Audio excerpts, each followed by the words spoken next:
if you look at the roots of it, the roots of prohibition often had to do with racism. It was essentially the people in power targeting the people without power, and one way of targeting the population is to target the drugs that they use. And so, in the early 1900s, 1908, our first drug law in Canada was the Opium Act, and it was explicitly targeting Chinese people. So the beginning of prohibition in Canada was about racism and taking a minority and suppressing them. So that theme has existed for many decades. And if I think about what happened, why psychedelics were criminalized, the battle between the hippies and the status quo and the Vietnam War as a background, we don't want to fight the war, is what the hippies were saying, or the young folks were saying, the baby boomers of the day. And the status quo people who were saying, yeah, we want you to go and we want you to get off your comfortable couch, and we want to give you a gun and drop you in a jungle and go do this thing. And so there was a battle, there was a cultural divide, and the people with power did what they often do, which is criminalize the drugs that were used by the people without power. And so really that was what was going on at the time, and it was really unfortunate because not only did a huge amount of human suffering occur from the result of criminalization of psychedelics and cannabis and other drugs, but also we lost the ability to do research. The science was shut down, and so we lost decades of knowledge that we could have gained. And as we know, there's a psychedelic renaissance occurring now, and what we see is an explosion of positive scientific reports about the various things that psychedelics can be used to heal. They're very powerful medicines, and they need to be used carefully and constructively. And criminalizing them prevents our society from developing the wisdom that we need to use these medicines in a positive and healing way. Do you feel like this renaissance this time, because it is backed by science so much more, will have more of an impact? Like, will be more taken seriously by the masses, I guess? Well, yes. I mean, we're basically on track to legalize MDMA, assisted psychotherapy for PTSD, in about 4 years. So that's the track, and Health Canada is working with us to do that. So it is a positive and constructive process. So the process of the challenge to the drug laws are coming from many perspectives, and comparing and contrasting cannabis, for example, with psychedelics. Psychedelics are being legalized because they're being turned into a medicine, and then the process around that we can talk about. But cannabis is being legalized because of popular opinion. When Justin Trudeau, our current Prime Minister, got up on the podium and said he wanted to legalize cannabis, the reason why he did it is because he read the polls. And the polls said that over 50% of Canadians wanted to legalize cannabis. So he just reflected what the polls said. And he won, and so he's doing what the Canadian public want him to do. So yes, the public opinion changed because it turned into a medicine in the public dialogue, but it was only after the polls reflected a majority of Canadians that the politicians were willing to act. So that's a little different from psychedelics. Psychedelics are being turned into medicine. They'll be available in some kind of structured way. So it's a different process. Well, which is good, I feel, because let's say marijuana probably has less potential to be like psychologically destructive if taken in a wrong context than something like, let's say, ayahuasca. Like if you legalize completely everything in a completely unstructured way, do you think it would be dangerous for people to kind of experiment with these things without a guide? Or well, yeah, cannabis is a relatively low risk. It's on the scale of substances. It's not going to kill anybody, and the chance of a bad experience is relatively low. And when people stop smoking, they come down fairly quickly, so you're not committed in the same way, unless you eat it, and eating can create a problem. But if people smoke it's a relatively low-risk phenomenon. Psychedelics have a greater chance of having people having an unpleasant experience.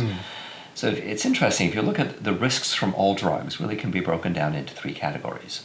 There's dependency potential, there's toxicity, and there's behavior.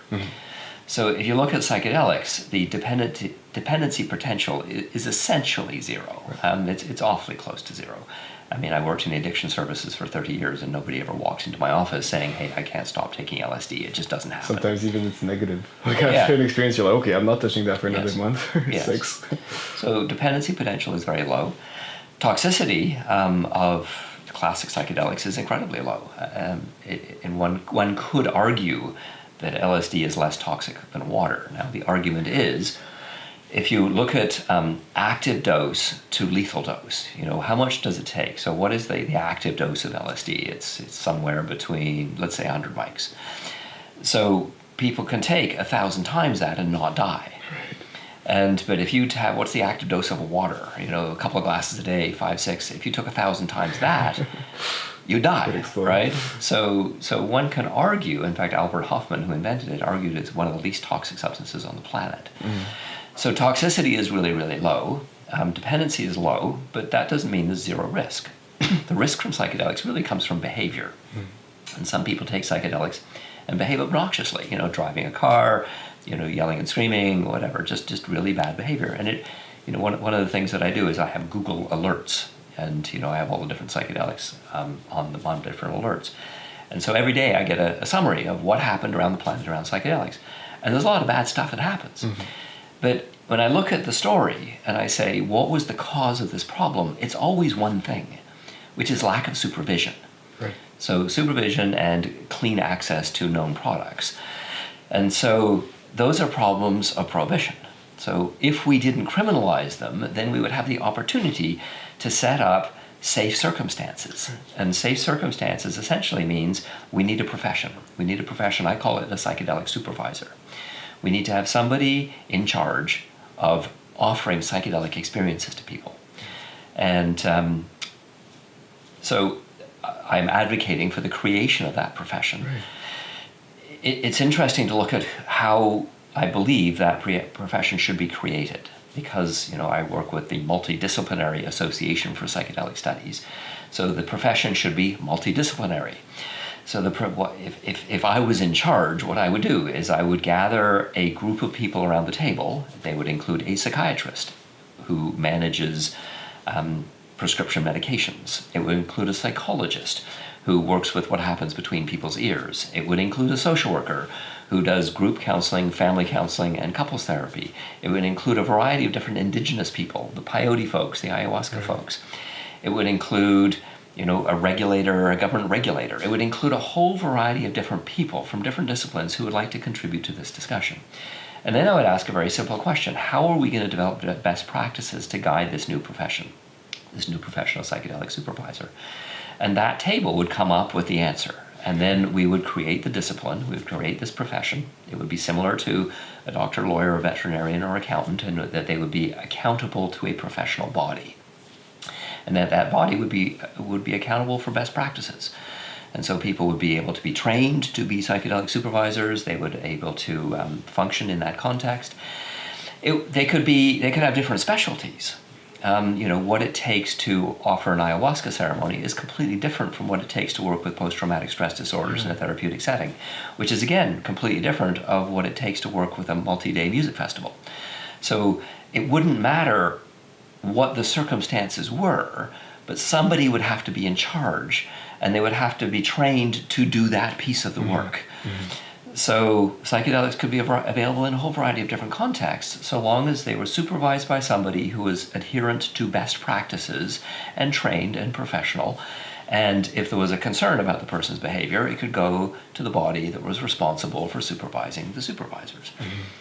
That's how I believe that psychedelics should be eventually legalized. And how they have been, not in the same way, but it's interesting. Like if you go back thousands of years, there's always a guide. There was always a position of someone who had learned to work with these things, who would guide other people's experiences, and we've kind of just dismissed that. Yes.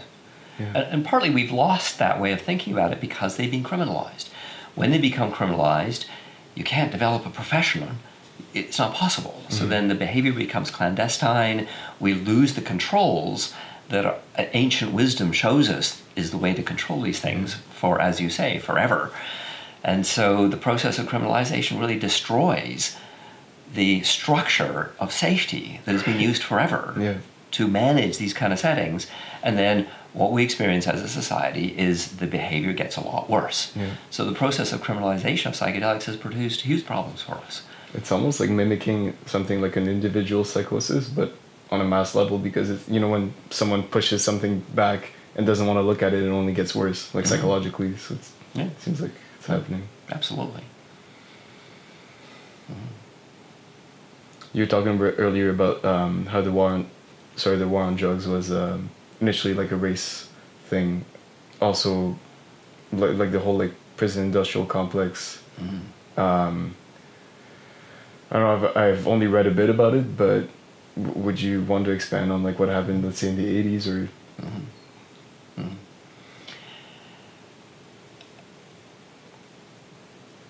Sure, I'll tell you a story. Okay. When Senator Claude Nolan was writing his cannabis report for the Senate of Canada, a lot of senators came to get to Vancouver to discuss that report with a group of Vancouverites. And we weren't sure how to deal with this group of guys, and we wanted to give them a tour of the downtown east side. And so we realized it'd be actually quite hard to tour. We had about 10 of them. And so we weren't sure how to manage the situation. And there was many of us when we wanted to give these tours. So we quickly decided to break them up. And so I got my own senator in the downtown east side of Vancouver. And so I walked to the corner of Main and Hastings, which is the center of our open drug scene. Right. And it was a balmy summer evening, and there was an explosion happening all around us, and there was violence over here, and there was people using over here. And I just sat there, or I stood there on the corner, and I gave him my drug policy rant. And it's a well-polished rant. I do it frequently. And I talked about the failure of criminalization, what it does, and the consequences for our society. And he listened to me very patiently, and he listened for about 10 minutes. And then he put up his hand and he said, "Stop, I know everything that you're talking about. I'm familiar with what you're saying," which completely shocked me, because we had heard nothing from Ottawa about the logic to end the war on drugs, you know, why we want to stop prohibition and the harms that it does to our communities, our families, and our children. And so, because Ottawa was silent on this issue, I assumed that they were naive on this issue. And so I was shocked when he said, "I understand what you're talking about. I'm familiar with all this material." And so I said, I don't get it. I don't understand. If you understand what I'm saying, and you're familiar with the evidence, there was a huge science base behind this. If you're familiar with that evidence, why don't you speak? Why don't you talk about this publicly? Because we have this enormously harmful process going on in our society, and you know it's harmful, and you know the evidence is there to support its change. Yeah. And he said, "We can't." And I said, "What do you mean you can't?" And he said, "The Americans won't let us." Oh. And I said, "What are you talking about, the Americans won't let you?" And he said, "They threaten us." And I said, "Can you give me an example?" And he said, "Yeah, we had a meeting and the Americans were involved, and it was very clear that they were going to shut down the border with the potatoes coming across into the United States." And he said, "There's one border guard. You shut that down and we have a huge financial problem." And I said, "Well, hang on a second. So my understanding is you probably access this information I'm talking about on the internet. The internet is available in Ottawa." And he said, "Yeah, that's where I get it from." And then I said, "And so the internet also exists in the States?" He said, "Yeah, it does." So they have access to this information as well, right? Yeah. So this information is public. It's widely available knowledge. This is not some kind of secret information. Mm-hmm. And he said, "Yeah, they do have access to the information." And I said, "So why? Why do they threaten us? If they know that this process of drug prohibition is doing us huge amount of health and social harm, why are they stopping us from talking about this publicly?" And he said, "The American prison industry is privatized. And the lobby that produces is absolutely huge. I mean, it's not completely privatized, but there's enough vested political, economic interest in the United States for having people in jail is absolutely huge as a motivator to continue this process." So essentially they lobby. They lobby. It's an economic process, and the people who want bodies in jail, and you can't guarantee that jails will be full, because you can't guarantee that people are going to do embezzling. You can't guarantee any of these things, but you can guarantee that people will use drugs. And so if you really just want to fill up your jails, you need to have drug prohibition. Wow. Now, honestly, well, that's what he told me on that street corner. I think it's a little more complicated than that. I think that there's power structures that get maintained. There was a very interesting argument or discussion that happened in the International Journal of Drug Policy, asking why is this so common in all countries? Because if you go throughout the world, drug prohibition is everywhere. And so why is it so common? Because most countries don't agree on all things. There's differences in all countries. So at this point, when this article came out, I think it was probably pre-Portugal. So at this point in time, really all countries were doing drug prohibition.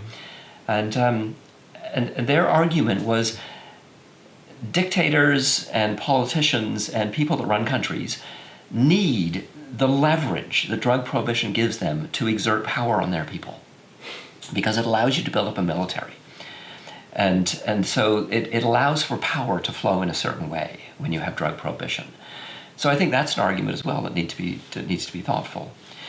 And there are other economic arguments as well. The whole drug prohibition process produces not just people in jail and therefore prison guards and jails and economic flow in that process, but there's also policing and economic processes around policing, and there's probation officers and parole officers, and the whole process is very expensive, and a lot of people have employment in those domains. So that process is alive and well as well. Yeah.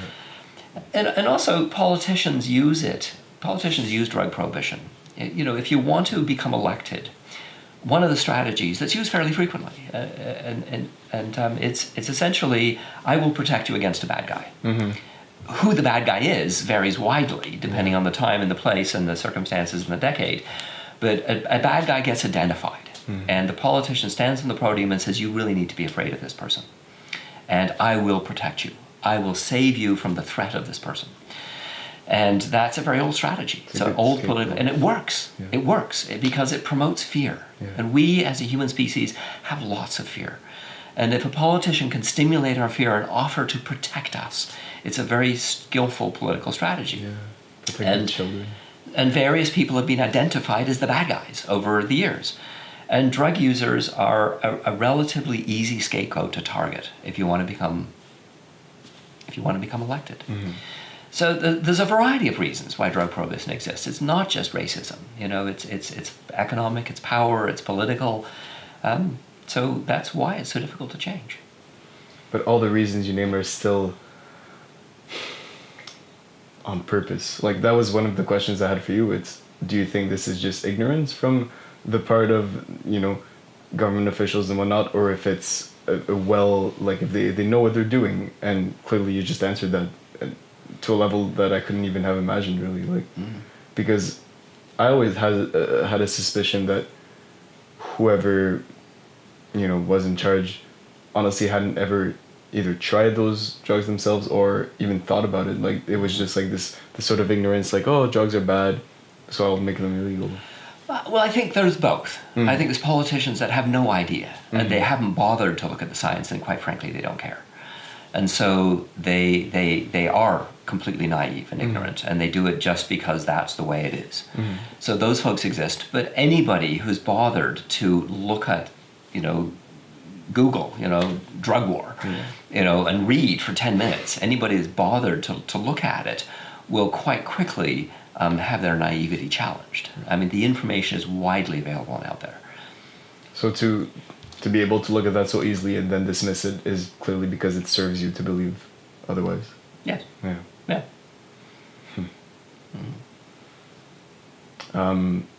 I guess we could talk a bit about what you do, like, day to day. Just I don't know. I'm interested in what your role is at MAPS and what you do both on the advocacy of psychedelics and the harm reduction and, like, things like heroin and whatnot.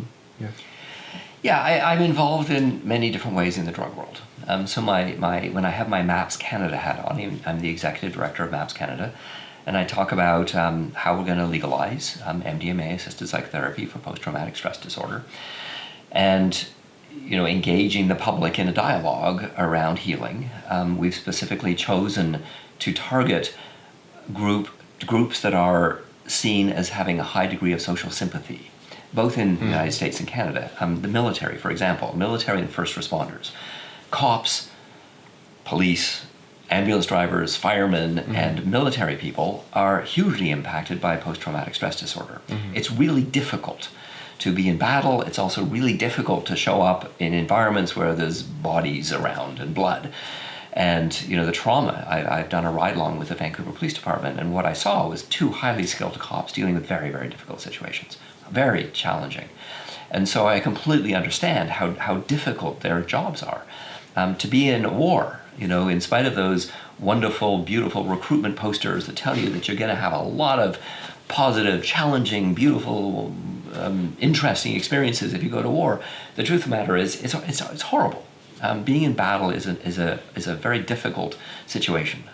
You're either terrified or you're bored, and so these people come back and they often don't do well, and so we can help.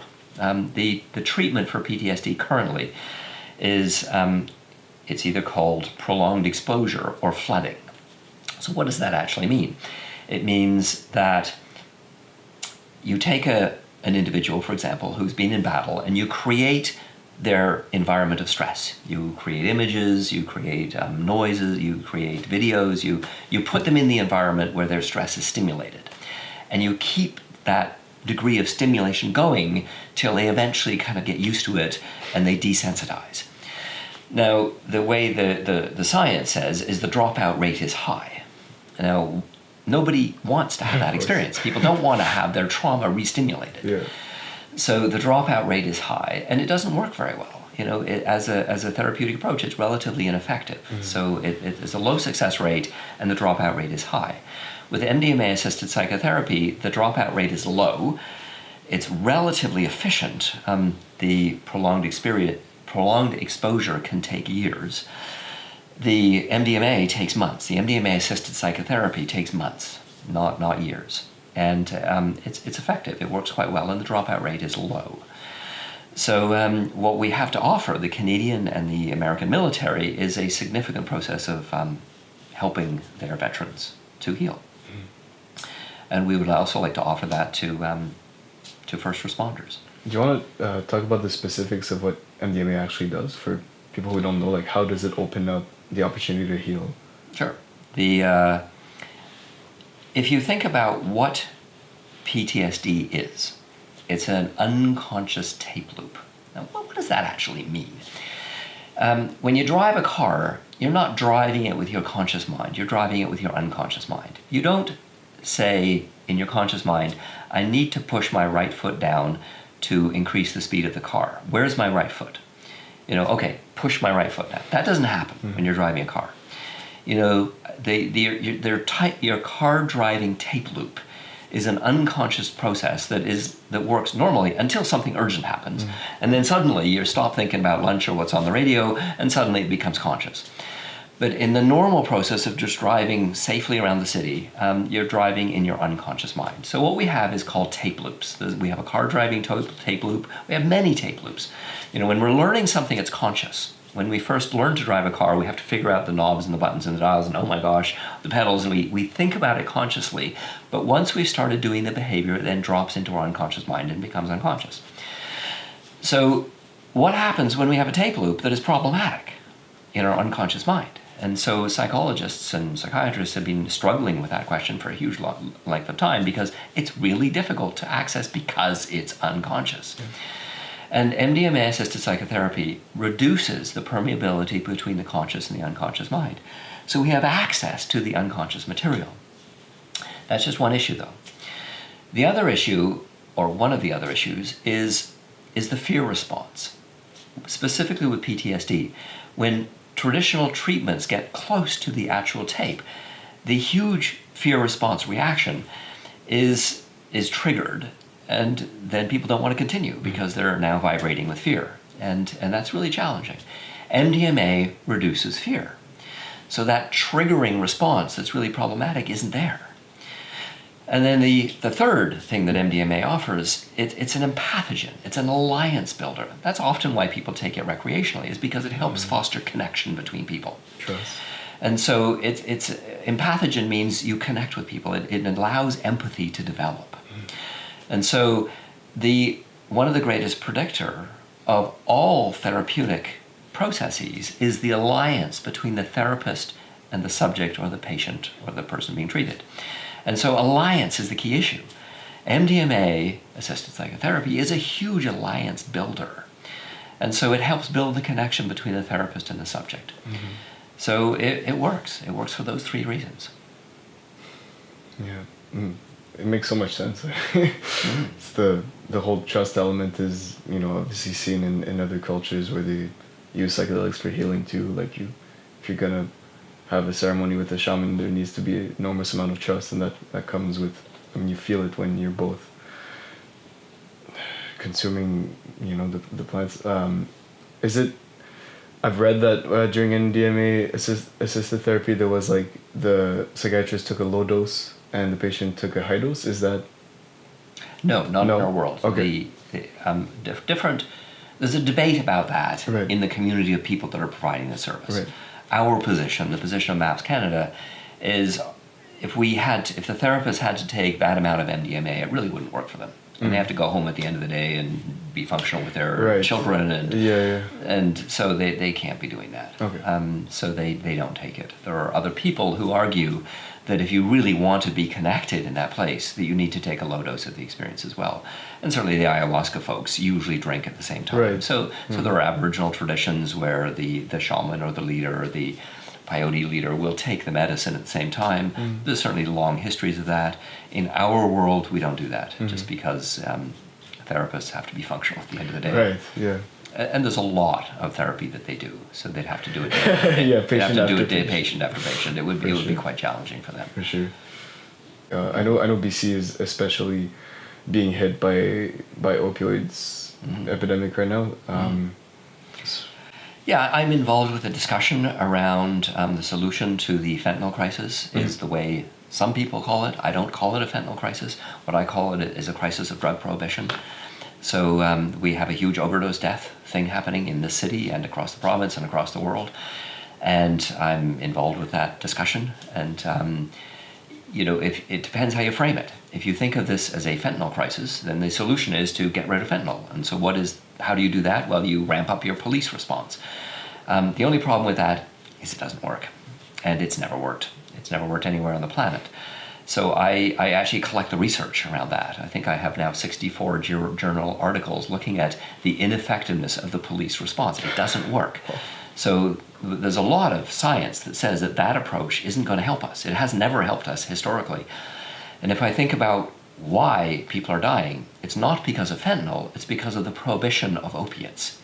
If people who wanted to use heroin had access to a variety of different legal opiates in known dosages, and they were working with healthcare professionals and able to kind of walk into a clinic and access what they wanted under supervision of professionals, they wouldn't go to the street to pay for something that they don't know what is in there, and they don't know the concentrations. In a post-prohibition world, people who use opiates will be able to access their opiates. And they will, as a result, they won't die. So this is a scientifically based observation. It's kind of the whole thing of madness. The definition of madness is doing the same thing over and over and hoping it works. Yes, in hoping different for a ways, different response. Right? Yeah. It's never worked so far. Yeah. Why do we believe it's going to work tomorrow if it hasn't worked for the last century? Yeah. Well, it seems like things are finally starting to change. As you said, like in 4 years, MDMA is going to be accepted, and it's interesting. I've just finished writing a paper on how a different hat that I have on is my author paper hat, and I document post-prohibition models for the regulation and control of all currently illegal drugs based on public health principles. So I peer through the lens of public health and say, how would we, in a post-prohibition world, how would we regulate and control this particular drug? And what I observe is all drugs are different. You know, how we work with psychedelics is, as we talked about, it's about psychedelic supervision. How we work with opiates would be different. So it's really about coming up with some kind of continuum of lethality of opiates. And basically saying that we need to come with some kind of regulatory structure that understands that different opiates of different concentrations have different degrees of harm. You know, poppy tea, for example, could be given out widely and people could take it home and just drink it. You know, so it wouldn't need to be regulated highly. But injectable heroin probably needs to have somebody who is supervising the process, who's a healthcare professional, and people can walk in and get their injections. But after they've been injecting it for a while and they've achieved some stability around that, and then they've worked with a healthcare professional around that, they probably could be able to take it home. And take it home just periodically and work with injection of their substances at home. So we need to come up with some kind of post-prohibition model for the regulation of opiates that allows people to access it either really easy or relatively easily, but certainly easier than they have, or as easy as the illegal market makes it, which is pretty simple. But a known concentration of a known product, including heroin and a variety of other opiates. You know, yes, fentanyl should be available if people want it. Heroin should be available. Methadone should be available. Slow-release oral morphine should be available. So there'll be a variety of opiates, and then the healthcare professional works with the individual around what opiate they want, and then sort of manages that so they can be functional in their lives. Because we know that people can be on opiates and work and take care of their children. I mean, we're already doing that with pharmaceuticals, right? Yeah. It's already a system built up around that. Yeah, exactly. It's discriminatory for some reason. Yeah. So if we allowed opiate addicts to have access to opiates, they wouldn't die. I don't know if this is too personal, but how did you develop an interest into this? Like, was there a shift that happens when you kind of realized, you know, all this? Well, this is decades, a decade-long process. 30 years. I worked in the addiction services for 30 years. And what I watched is we weren't very effective with what we did. You know, we didn't help people. I mean, we helped some people, but we didn't transform people's lives. And this whole process of criminalizing people was happening. And I began my job at a methadone clinic. In fact, the last government-run methadone clinic. And there was this huge contrast that would happen, because what we would do is we were trying to help people, but the police would sit in front of our clinic with marked cars. And they would be, working with the policing process would happen as I was inside the clinic. And so people would have to come to our clinic, but they'd have to pass a police car sitting in front of our clinic. And so I became acutely aware that this is a contradiction. You know, that this doesn't make sense. As a way for our society to deal with marginalized, traumatized people, having a cop car outside of a methadone clinic is not skillful. This is not helpful to the people that we're trying to help. And so, you know, early in my career, I became aware of this kind of bizarre dichotomy that policing doesn't work with health and health doesn't work with policing, and we really need to have a more coordinated joint response. Now, that doesn't mean policing is bad, and it doesn't mean health is good. It's not about that. It's about providing some kind of thoughtful, coordinated system that includes health and includes policing and doesn't put them in opposition to each other. Yeah. So we need cops. Man, we need cops. But we also need to end the drug war so the police aren't chasing, quite frankly, innocent people. You know, so the police can actually do their role that they want to do. I mean, it's interesting. I talked to a cop who I did a tour. A bunch of researchers were given a tour of the post-prohibition Oregon process. So we were toured the grow-op facilities and the sales facilities, and the tour was led by a cop. He was an old cop. And so it was really interesting. I took him aside once and I said, so what do you think of legalization of cannabis? Put your policing hat on. I want to hear from a cop perspective what this is like for you as a professional. And he said, it's the best thing ever, which surprised me. Right. Okay, so talk to me, why is this so good for policing? And what he said was, when police enforce unwanted laws, they get targeted as the bad guys. Right. And police, I trained the entire Vancouver Police Department. I spent years training them, and on a process of looking at drugs differently. And I'm aware that young cops come in to the profession, and they want to be the good guys. They're football heroes. They're the star of the football team in high school, and they want to chase bad guys, and they want to be the good guys. They want to be the heroes of modern day society. And then it changes, because they're not interacting. They're not being the good guys. They're chasing down people with addictions and mental health problems, and it gets awfully murky for them. And that's why I did my training for the VPD, is helping them to understand, this challenge that they have in their profession. So it's no longer black and white. And so we need to rethink the role of the police in our society, and we need to give them back the role of the good guys. Because when prohibition comes on the plate, the police become the bad guys. Mm-hmm. And we want the cops to be the good guys. And so we need to get prohibition off their table, so that they get to play the role that they should be playing in our society as the modern day heroes. Yeah, so true. They're meant to be the protectors, but now they're like so demonized because so many people have them intruding upon their lives when they're a disease is being treated as a crime. Yeah. Mm-hmm.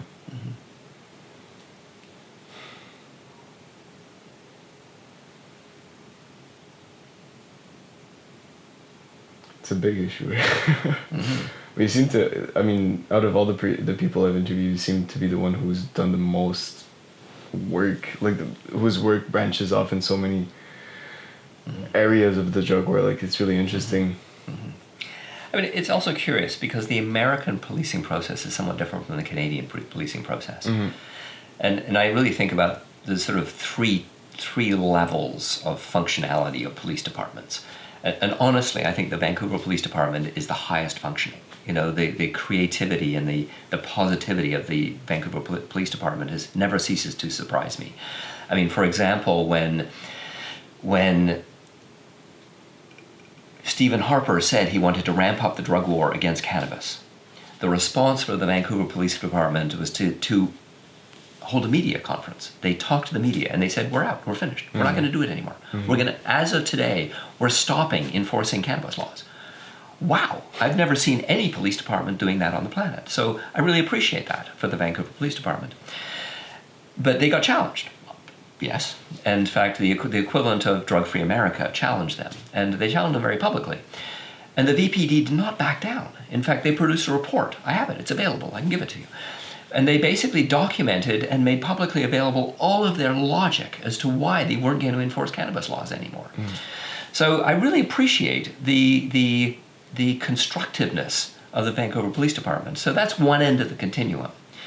And then we have sort of other police departments across Canada that are kind of in the middle. And then we have some American police departments that have really become militarized. So what does that mean? They have SWAT teams that smash in people's doors and run in with aggressive dogs and pin people to the ground, and it's a completely different process. So it's a very, very intrusive process that they've developed. So this militarized process is profoundly intrusive and aggressive and belligerent and incredibly harmful for families that interact with that kind of experience, and couples and children who have that kind of experience of police. So there's a huge continuum of policing around the drug war. But that whole process of militarization probably would largely be dismantled if we could end this process of drug prohibition. It's the process of drug prohibition that produces that level of militarization.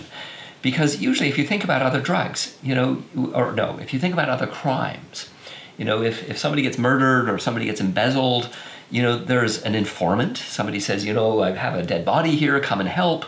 It's my child, it's my father, or if somebody gets embezzled, there's somebody who's watching the police.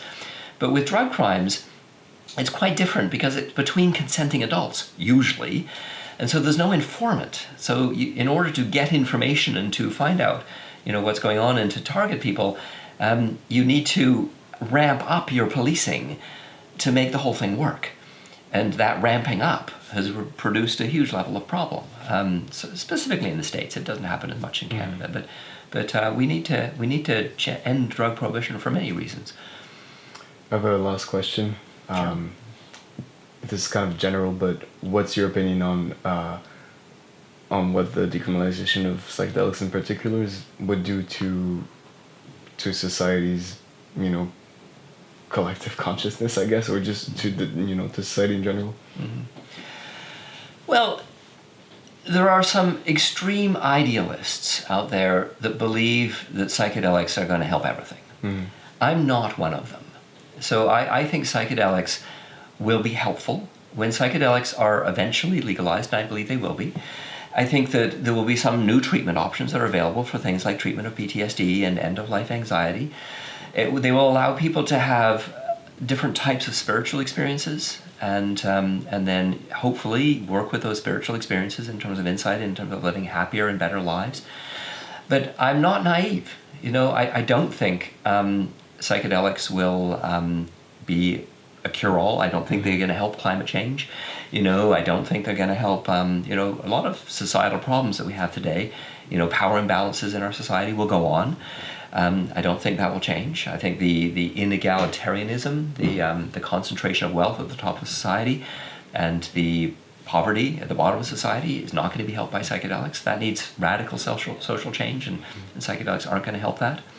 And there is a dark side to psychedelics as well. For sure. And the dark side we probably have to talk about as well. Yeah. Because in order for them to maximize the benefit in our society, we can't be naive about some of the problems that will come down the pipe.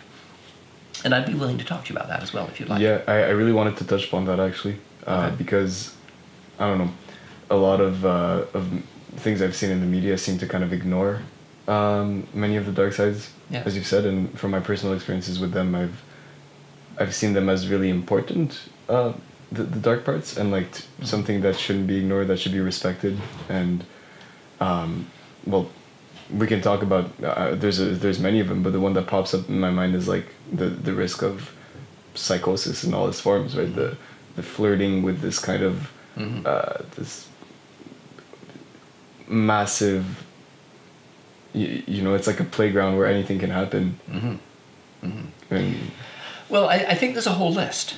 So the risk of vulnerable people who have mental health histories in their families having that triggered is on the list. Yeah. Yes, absolutely. So part of the process of using psychedelics skillfully would be screening, and screening out people that have risks for significant mental health diagnoses. Certainly for huge dosages. There seems to be some indication that for very small dosages, people with big mental health risks, like schizophrenia, there seems to be some belief that microdosing specifically could be helpful. So we need to develop best practice around that and be very, very careful around that we don't make people worse. And specifically things like schizophrenia and bipolar, mania, depression, those kind of issues where people have imbalances, psychological imbalances or psychiatric imbalances. Sometimes psychedelics could be helpful, and sometimes they could make them worse. Yeah. And so we really need to be thoughtful. So that's one of the dark sides, yes. is there any others that you want to mention? Yes. Okay. Let's go. So if I think about therapy, I think about the challenge of therapy. When I'm going to put on my therapist hat for a second. So when I'm in the role of therapist, and somebody wants to come and see me and talk about very, very deep and real and personal issues, they have to believe that I'm special. Like I'm really special. I'm right up there with the angels, And if they believe that I'm special, they can really believe I'm special, they will self-disclose enormously personal things to me. And that belief that I'm special will be helpful for their healing process. But if I'm wise as a therapist, I'm going to know that that's not my issue. I'm actually not special. And if you want to know I'm not special, just talk to my kids. They'll tell you really quickly. Talk to my girlfriend. they'll tell you very quickly, I'm really not that special. But somebody that comes to me in a healing context needs to believe that. And that special relationship, for some therapists, becomes really important. And they start to believe that they are special. And certainly having supervised teams of therapists for years, what I know is that most therapists take that specialness with a grain of salt. They know it's just a part of the process and they don't buy it personally. But some therapists come to the staff meeting and you can just see them. They have what I call the great therapist syndrome. And I've learned to actually now joke about it. And so when I'm in charge of a group of therapists, what I do is I talk about my own great therapist syndrome, because we all have it. Some people it's big, some people it's small. So if you can bring humor to the process and get people laughing about the great therapist syndrome, so when your real great therapist arrives on the team, you have a way of dealing with it. Because they can be awfully problematic when they arrive at a team, because they're not that functional, because they really think they're better than everybody else in the room. And so that's problematic. And the great therapist syndrome is going to be amplified dramatically with psychedelics. Yeah. Because that alliance and the level of connection and appreciation of the therapist goes up enormously with psychedelics. Well, we've seen that with the gurus in the 60s, right? Like all the cults created around it. Yes. Yeah, you'll have these... What will happen? I'm going to gaze into my crystal ball here. You will have psychedelic gurus that will emerge, and they will be great. Man, will they be great. And they'll be, it may be helpful for some people to go and you bow to them and get the healing from them. But I actually don't think so. I think that when people become gurus, it actually takes away from one's own inner healing intelligence. I think the message needs to be that you're not going to the feet of the great psychedelic guru, but actually you have that within you. And it's your inner healing intelligence that needs to be supported. And I think people will heal more rapidly when it isn't about a guru-disciple relationship, but it's about somebody who really can see that you have within you your inner healer. And that needs to be supported, and it's nothing to do with the therapist at all. The therapist is there to witness the healer within you. That should be the model. And that will happen sometimes. And also gurus will emerge, and they will become problematic for us. It's like something we have to go through, like a phase. Yeah. So I think about who will be attracted to working in the world of psychedelics. Now, often there will be people who really want to work. They're heartfelt, fabulous human beings who will provide an excellent service because they really care, and they are healthy, grounded people who have a strong base in working with people from a place of healing. Yeah. But that's not everybody. So one of the things that I was aware in the world of addiction services, what I was aware of was most people who arrived at the clinic were exactly what I just said, but not everybody. So I'm going to give the example of a physician. Now, I'm not targeting physicians specifically because this could be any discipline.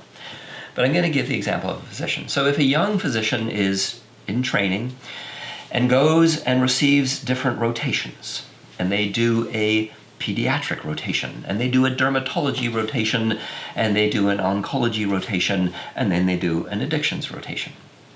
And really with everything else, when they're doing dermatology, they're meeting pretty assertive people that come to the doctor and say, hey, I got this problem, doctor, here, and I really need you to fix it.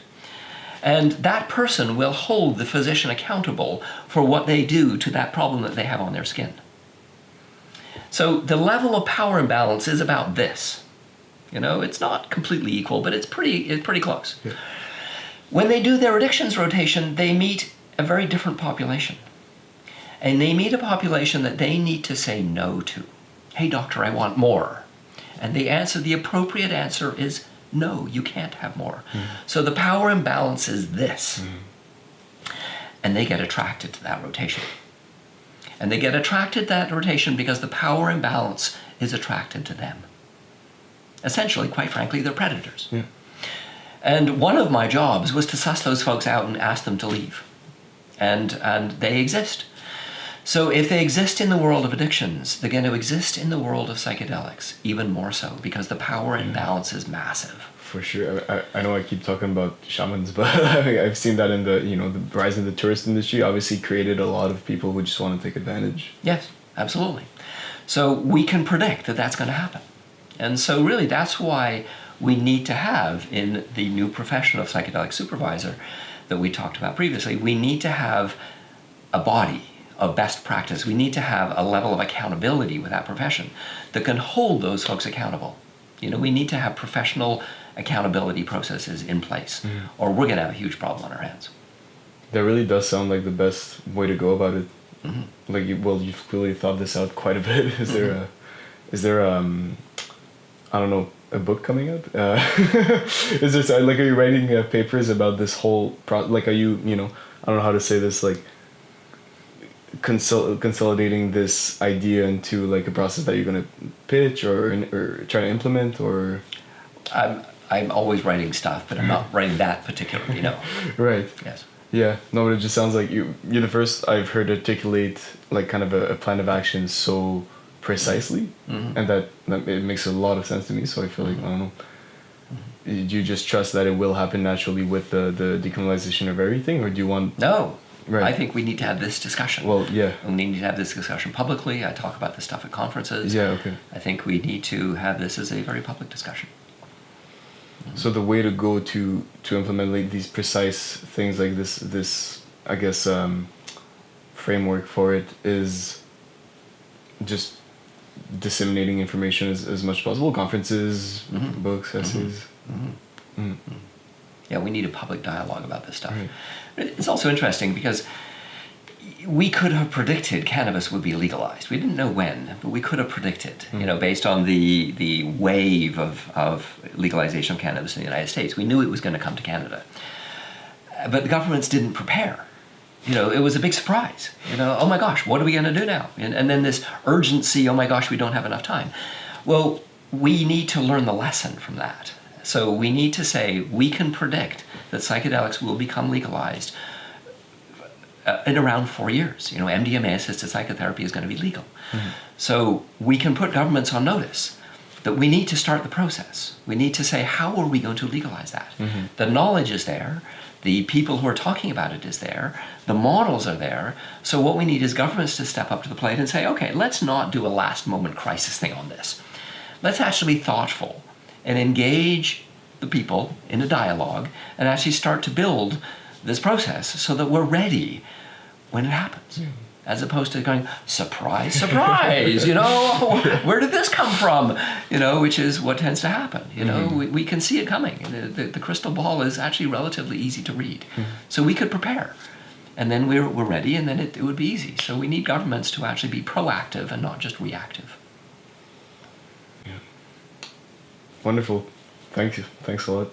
You're welcome.